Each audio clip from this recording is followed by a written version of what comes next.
बिस्मिल्लाहिर्रहमानिर्रहीम अस्सलाम वालेकुम, welcome back to my YouTube channel. तो जी आज मैं आप लोग के लिए बकरीद स्पेशल में बहुत ही ज़बरदस्त मसालेदार और एकदम स्ट्रीट स्टाइल का ब्रेड मसाला की रेसिपी को लेकर आई हूँ।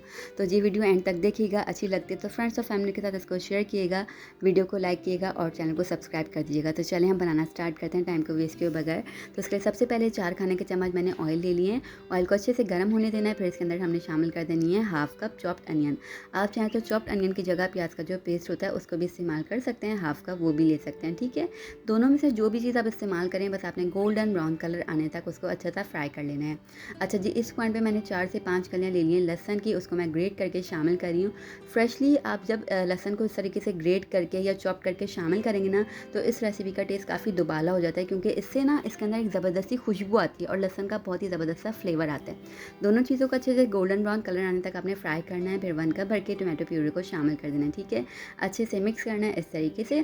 फिर शामिल करेंगे इसके अंदर 1 टीस्पून भर के हल्दी powder, 1 teaspoon red chilli powder को, 1 टीस्पून धनिया पाउडर और साथ ही साथ सॉल्ट को शामिल करेंगे अपने जायके के मुताबिक। ये चारों मसाले डाल के आपने अच्छे से भुनाई करनी है, इतनी कि ऑयल जो है ना वो सेपरेट हो जाए। फिर इसके बाद इस पॉइंट पे हमने इसके अंदर शामिल कर देना है वो बॉइल्ड ब्रेन जो हमने पहले से बॉयल करके और क्लीन करके रखा हुआ था। साथ ही साथ इसके अंदर 1 से 1.5 खाने का चम्मच भर के हमने शामिल कर देना है जिंजर गार्लिक के पेस्ट को, ठीक है। अच्छा जी, जो लोग मेरे चैनल पे न्यू हैं, अगर उन्होंने पुरानी वीडियो नहीं देखी है, बिल्कुल रिसेंटली मैंने आपके साथ ब्रेन को क्लीन करने का, प्रॉपर वे में क्लीन करने का तरीका आपके साथ शेयर किया हुआ है, बॉयल करने का तरीका आपके साथ शेयर किया हुआ है कि जब आप इस तरीके से बॉयल करके क्लीन करके ब्रेन को बनाएंगे ना तो इसमें बिल्कुल भी स्मेल नहीं होती, बिल्कुल भी किसी किस्म की बदबू या क्या बोलते हैं उसको हीक नहीं होती। बहुत ही खुशबूदार और मसालेदार मज़ेदार किस्म का ब्रेन बन के तैयार होता है, एकदम स्ट्रीट स्टाइल का, ठीक है। तो उस वीडियो का लिंक मैं आपके साथ शेयर कर दूँगी, आप इजीली वहाँ से देख सकते हैं उस वीडियो को, ठीक है। अब इसको ढक्कन ढक के 10 से 15 मिनट के लिए आपने जो है ना हल्की आंच पर पका लेना है, ताकि इतना पकाना है कि इसका जो टमाटर का पानी था ना वो बस ड्राई हो जाए, क्योंकि इसको गलाने में बिल्कुल भी देर नहीं लगती। बॉइलिंग पॉइंट पर ही ना ये अच्छे तरीके से गल चुका होता है, 100% तक कुकड हो चुका होता है।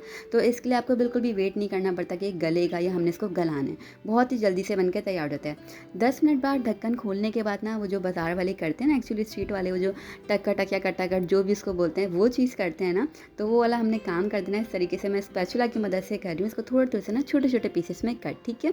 अगर आप यूँ कटिंग नहीं करना चाहते, आपको बड़े बड़े इसके जो हैं चंक्स चाहिए, तो आप इसको बड़ा बड़ा ही रख सकते हैं, छोटा छोटा मत कीजिएगा, ठीक है। फिर इस पॉइंट पर शामिल करेंगे 1 खाने का चम्मच भर के कसूरी मेथी को। फिर शामिल करेंगे 1 टीस्पून ब्लैक पेपर को और 1 टीस्पून गरम मसाला पाउडर इसके अंदर शामिल करेंगे, यानी कि पिसा हुआ गरम मसाला, ठीक है। बिल्कुल लास्ट में ये तीनों चीज़ें जाएंगी। अब ये देखें, ज़बरदस्त सा एकदम भुना भुना सा ड्राई सा हमारा कट बन के तैयार हो गया, या भेजा फ्राई या ब्रेड मसाला। बहुत सारे लोग इसको बहुत डिफरेंट डिफरेंट नेम के साथ बुलाते हैं, आप मुझसे शेयर कीजिएगा आप क्या इसको किस नाम से बुलाया जाता है, भेजा फ्राई है, कट है, ब्रेड मसाला या फिर क्या है, ठीक है। अब ऊपर से हमने लास्ट में डाल देना है इसके अंदर हरा धनिया, हरी मिर्ची और थोड़े से अदरक को मैंने यहाँ पर लंबे लंबे बारीक सा कट करके शामिल कर दिया। ये डालने के बाद भी ना आपने मिक्स करना है। तो यहाँ पर देखें, ज़बरदस्त सा मसालेदार सा खुशबूदार सा हमारा ब्रेड मसाला बन के हो गया है डन। इसको आप नान, चपाती जिसके साथ भी इंजॉय करना चाहें करें, बहुत ही ज़बरदस्त है बन के तैयार होता है, एकदम स्ट्रीट स्टाइल का। अगर आप इसको इतना नहीं भूनना चाहते, थोड़ी सी ग्रेवी रखना चाहते हैं तो आप ग्रेवी भी रख सकते हैं, लेकिन ये एक्चुअली बाज़ार में इतना भुना भुना ही मिलता है, तो मैंने इसलिए इसकी भुनाई कर दी अच्छे तरीके से, ठीक है। बस यहाँ पर इसकी माशाल्लाह से गुड लुकिंग सी शक्ल चेक कीजिए आप, कितनी प्यारी सी आई हुई है। इसको बस डिश आउट करेंगे और इन्जॉय करेंगे। तो इस बकरीद में इस तरीके से ब्रेड मसाला बना के ट्राई कीजिएगा। अच्छी लगती रेसिपी फ्रेंड्स और फैमिली के साथ लाजमी शेयर किएगा, चैनल को सब्सक्राइब किएगा। हम फिर मिलेंगे, तब तक अपना और अपनों का ख़ास ख्याल रखिएगा, दुआ में याद रखिएगा। अल्लाह हाफ़िज़।